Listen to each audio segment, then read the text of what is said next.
We're going live in 5, 4, 3, 2, 1.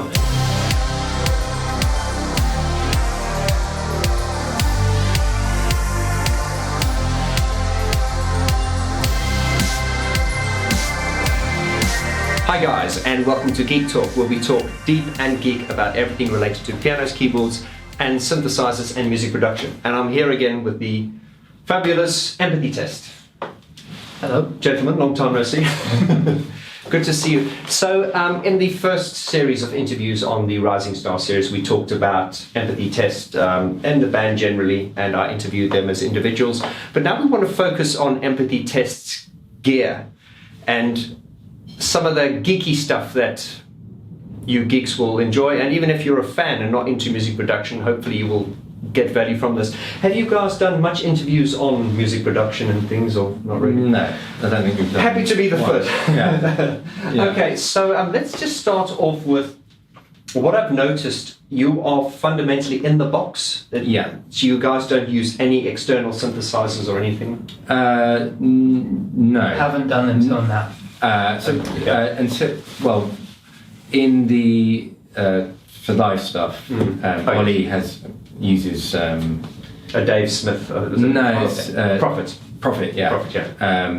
Which we will be including in the new album. Oh, just so there's kind of like a continuity. Yeah. Because we're trying to bring the live sound more into the studio sound. Sure. But up until now, it's all been soft synths.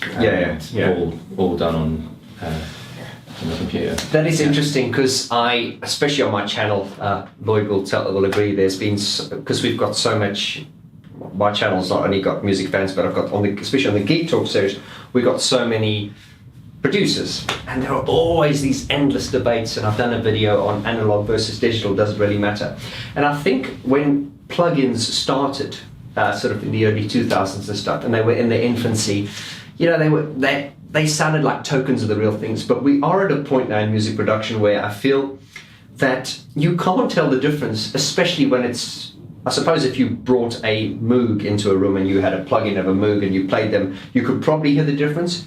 But in the context of a record, you can't really, once the record's mixed, someone might say, oh, I used real synths on that, I'm going, well, in the context of the mix, I can't really hear that. So yeah, I mean, I think it kind of depends on how you look at it. Yeah. I mean, there is definitely a difference. Yes. But if you are making a track and it has to have a certain sound, or you can come to the end result from multiple different ways. Yes. So, just thinking that the only way to achieve this sound is by using all of this analog equipment. I mean, that doesn't not true the way. So, I do it this way. Yeah. And you've had great success. And it's always worked. So, yes. If it's not broken, don't fix it. Don't fix it, yeah. But, if then I'm not going to be like, well, the only way is to do it this way. Yeah. So then when Ollie came along and he had his, he had a synth and the Prophet, and it sounds great. I was like, right, why not include that as well if we can, if it works, and if the end result sounds good, then brilliant.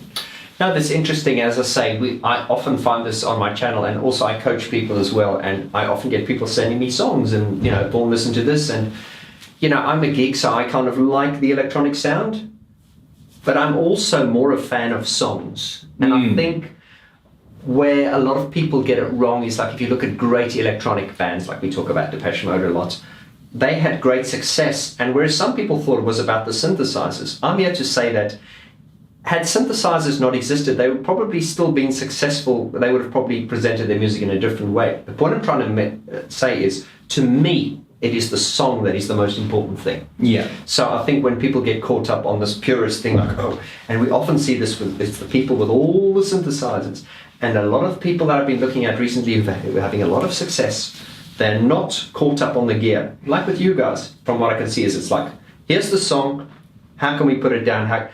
Your primary focus is the song. It's not the gear, because people get so caught up in the gear. Yeah. So let's we're gonna Lloyd's gonna grab the camera. Then we're gonna go onto mobile camera mode. Right, guys, so I'm at a different angle here now. So I'm just coming in at this angle now because I want to just sort of have a look at your digital audio workstation, as we call it. So what have we got here? Is it just a simple Casio controller keyboard? Yep.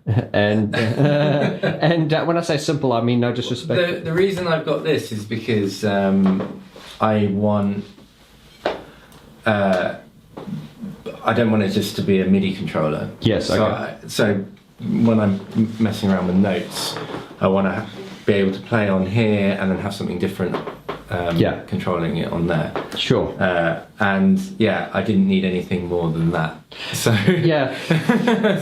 so that's what I've got. But well, I can see, I can just say from what I can see here is that empathy test do not suffer from this shiny toy syndrome that a lot of people suffer from. And as I say, once again, it's a lot of the people who suffer from the shiny toy syndrome who don't have success because their attention is just on the wrong things. Yeah. What I would say, though, is I have a lot of plugins. Oh, okay. So you're a bit of a plug-in slut, yeah? But they are... I will test a lot of things out, and if they make a difference, if they do something to the sound, then I'll use it. Sure. Every now and then I'll... most of the plugins, if I hear about a plugin that someone's using and say, because you'll always hear someone say, you have to use this plugin. It will make your music sound incredible. And then I'll go, okay, I'll try it out. And then I'll try it and I'll be like, that doesn't really do that much. And then one day I'll get something and I'll be like, this is brilliant. This is doing something that may have taken, a lot of production work to get to sound like that. And this, I can do a few things and it will give it a sound that I couldn't quite get before. Sure. And so over the years, I've built up certain key plugins that I use that I will use all the time because I know they work and they do something specific. And you do know that I'm going to ask you, what are the endorsed plugins? Not endorsed, but what are your go-to plugins? So there's all the Waves plugins. Waves, okay, yeah. Which are the ones that I use are pretty old. Yeah, probably like the Horizon series or something. I think it's like a Diamond. Diamond, bundle. Yeah. But they become so cheap though. The prices, because they're always like on sale, aren't they? Yeah, and then Altiverb. Okay. Yeah. Which is a frequency response. Okay. Reverb. Okay. Which is just, for me, it's brilliant. Actually, you guys there was someone recently geeking out about the specific reverb that you used on my vocal in Throwing Stones, the track. Right. They were like, they were talking to someone who wasn't like a music geek. He was just like, yeah, I really like empathy testing. And he tweeted like, yeah, they're great. That reverb they used on that, and I was like, well, funnily enough, on that song, it is it's the frequency response reverb from St. Joseph's Church. Okay. So it's when they pump white noise into the area and then they capture that exact reverb of that space. Sure. But it's that plus a just like the most basic reverb plugin, which was actually on the first version of Cubase I ever used, which is, I think it was called Cubase Go. Okay. It was like a cheap version of Cubase that didn't have any of the things that the professional version had. Sure. And then when I did get the professional version of Cubase, it didn't have that reverb on it. Oh, I see. So I actually exported the plugin from there, and I still have it on here. And it's such a basic reverb. Yeah. But I've never been able to find anything that does reverb like that. Like that, yeah. And I use them both together. So it's like a really expensive reverb with a really cheap, not particularly great reverb, but somehow they work together. So it's that kind of thing. Yeah. No, that's so I think what you're saying is you find something that works and you keep going back to it because it just works. And it doesn't matter how much or how little money you spend on stuff. If it works, it works. Yeah.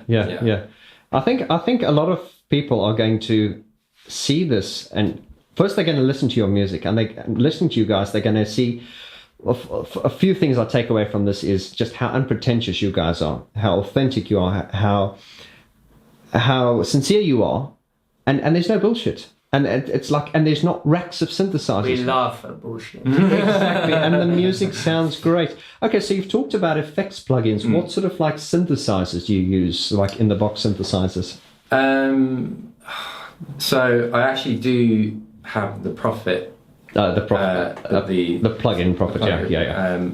Which I use, and something called the Ultra Analog Synth. Okay. So there's a lot of analog type synthesizers on here, and I mean I could bring them up, but no, that's fine. I think we'll jump into that in a while. But I'm just seeing sort of jumping. Is that a Rode NT1 behind you there? The microphone. Yeah, that's my one. Actually. Is that what you record vocals on? We use that one, and we've also got this one over there. This one over here. If I can swing onto this, this is a. That's our next one. Is that an AKG? Yeah. Yeah. Okay. So, and you record the vocals in here?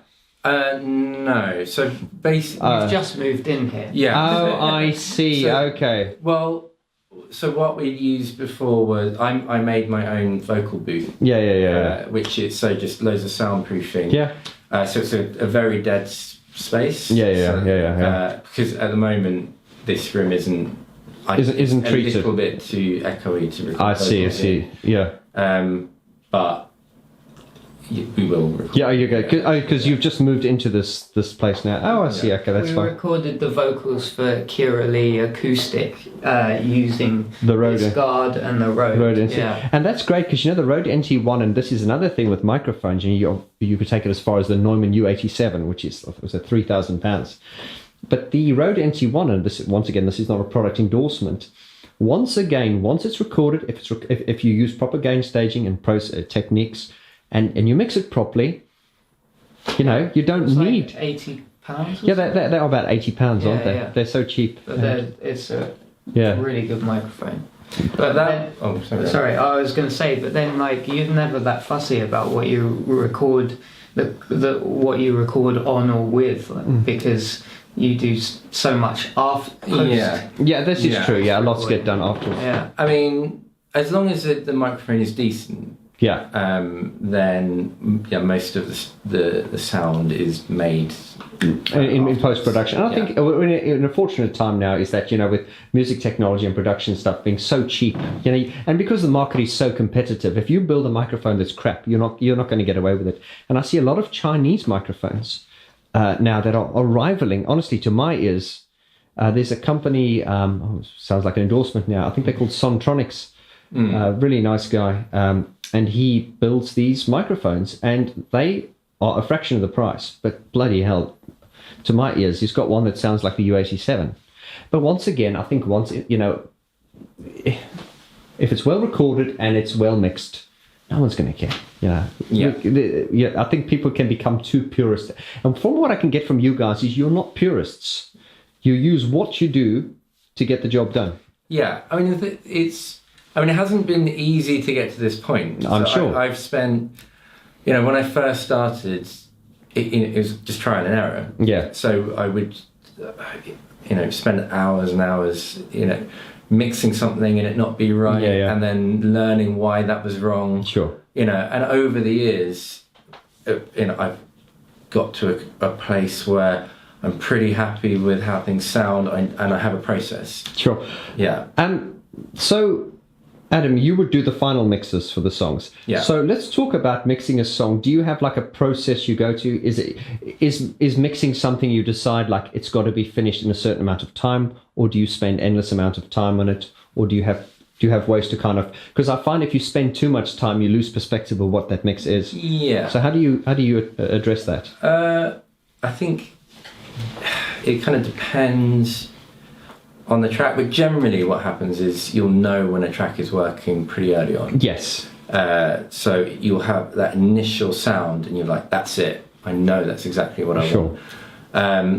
And actually, again, as time has gone on, I spend less time mixing. Okay. So there was a period when I would agonize over mixes. Sure. So we would do a track, it would sound pretty good, and then, so Isaac would think it was finished. He'd be like, oh, great, it's done. And I'd be like, oh, well, now I've kind of got to mix it. I see. And then I would spend weeks and weeks and weeks and weeks kind of just fine-tuning it, you know, and that's not very helpful. You kind of mix as you go now. So now I mix as I go. This is a very interesting thing because there are so many, especially I find this because I'm kind of like generational wise, I'm not one of the old school guys. I'm kind of like you guys are the new generation, but I'm sort of not like from the 80s kind of thing.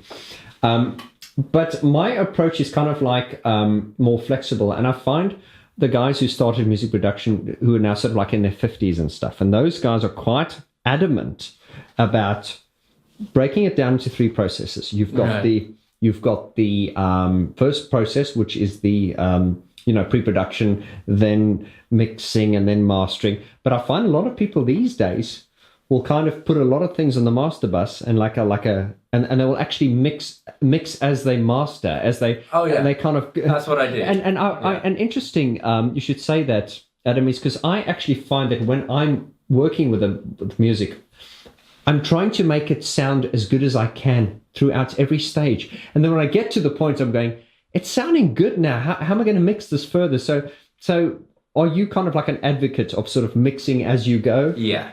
Absolutely. Okay. Because in fact, I think you put it exactly right. You answered your own question. Yeah, because I think I've just validated, because people sometimes ask me, Vaughn, what's the best way forward? And I don't preach to people.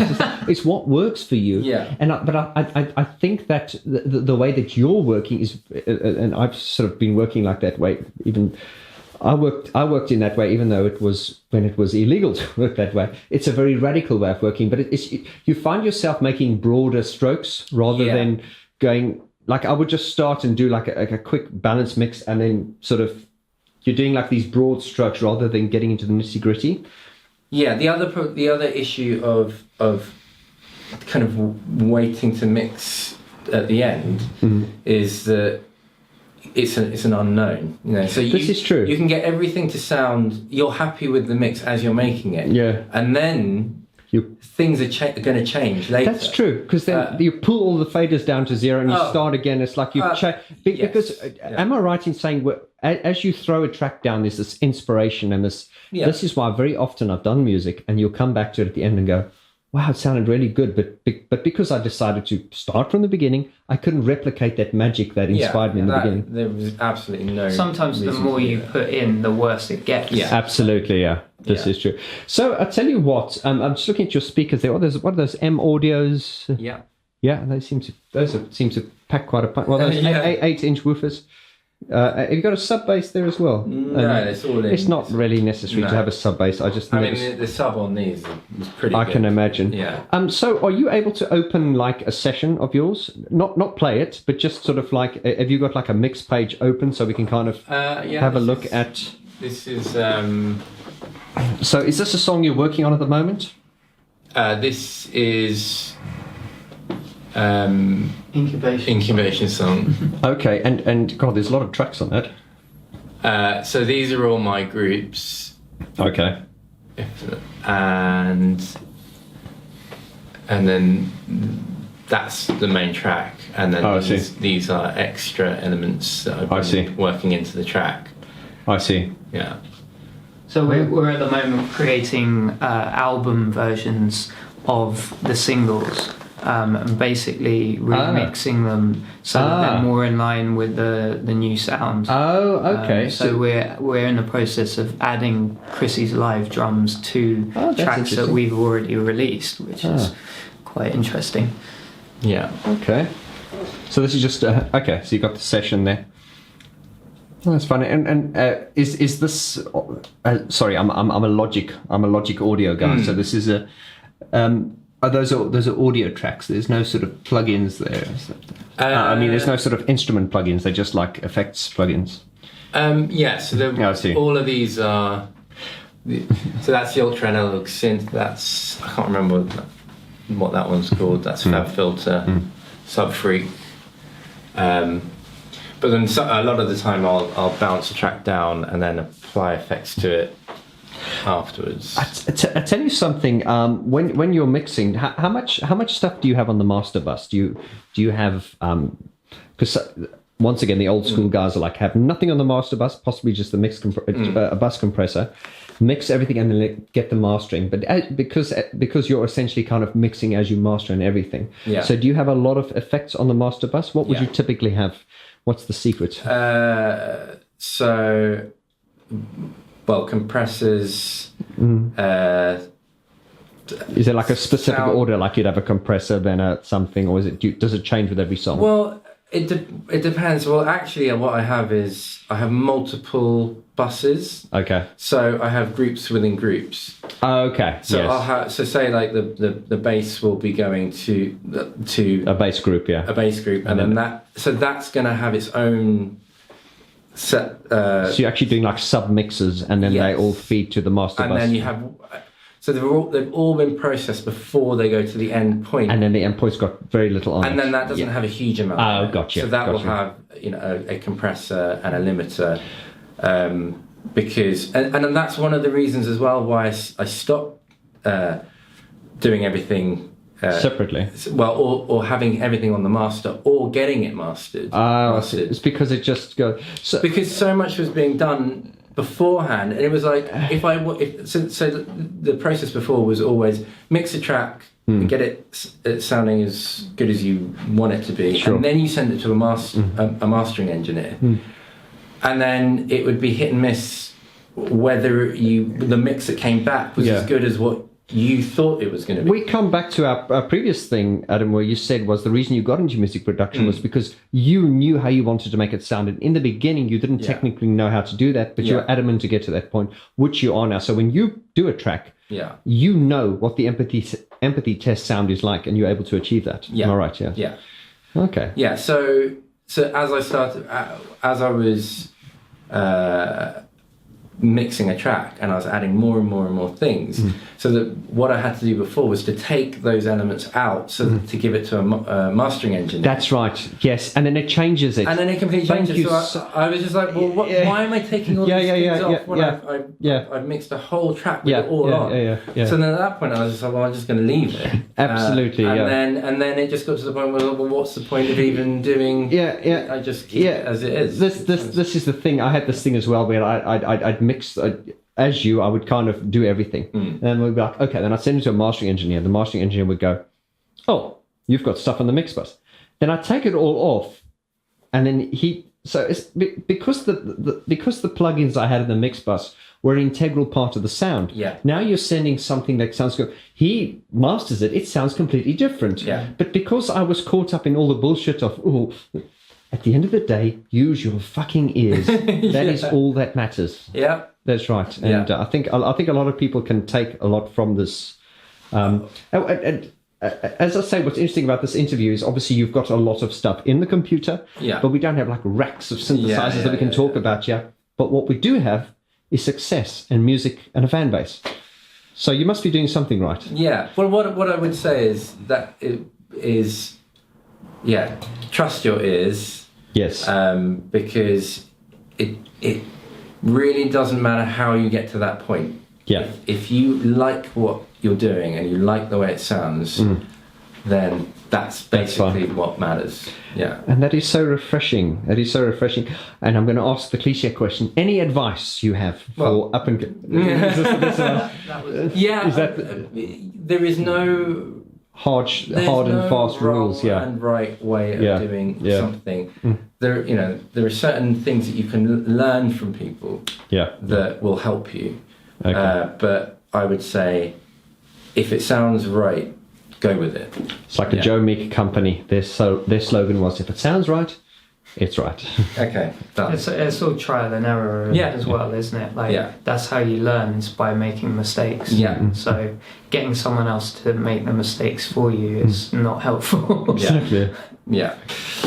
Right, so final words, empathy test. Guys, it's been such a blast spending time with you guys here today. And I think, guys, what you, my fellow geeks, can take from this is, I think there's going to be some people going, where's the gear? The gear's in the computer. But just looking at the way Adam has spoken about his approach, it's not the right approach, it's not the wrong approach. It is an approach that a lot of people will have a problem with, especially the sort of old school people, the sort of mixing as you, mastering as you go. But I think Adam and as we've agreed with you, Isaac, as well, it's all about the end result. If it sounds right, as I said, I would mix a song, get it to this level, and then the mastering engineer would say, yes, you need to take everything off and let me master it. And it's like, you've just changed the sound of the song.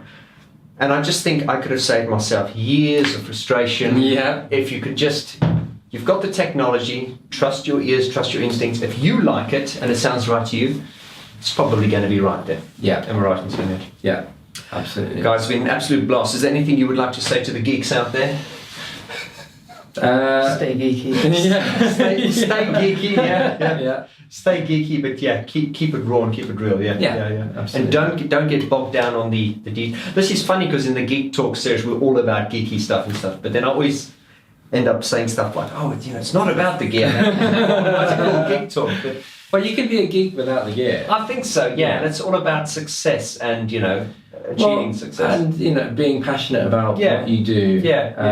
If the equipment helps you with your passion, brilliant. Absolutely, but the equipment can help. Just having the best equipment is not going to make you the best artist. Exactly, and it can be a distraction. I've seen this a lot. It definitely can be a distraction. Sometimes I know a lot of artists these days, when they work on an album, they will actually limit themselves. They'll say, I'm only going to use these 4 synthesizers and that's actually a very good way to be, because if you've got, because obviously the newer generation, they don't know the struggle of the older guys. Even before my time, where it was so difficult. You had if you listen to Thomas Dolby, I think he had 2 tracks and you had to bounce this and bounce. It was so difficult. Yeah. The problem now is you find limitless ability. I believe Frankie Goes to Hollywood's Relax was done on a 24 track. Right. There is rumour to that, because I think a lot of things were bounced and anyway, I'm just saying, is this the guys these days where it's taken for granted. You just open a session and you can throw on as much stuff as what your process can handle. Yeah. And that's actually a problem. You need to limit yourself, I think. Yeah. Right, so we'll leave it on that geeky note. Once again, Isaac. Lovely to meet you, thanks. Thank you. Absolutely, guys. Check them out, empathytest.com. Well worth checking out. And we'll see you guys on the next video. Adios.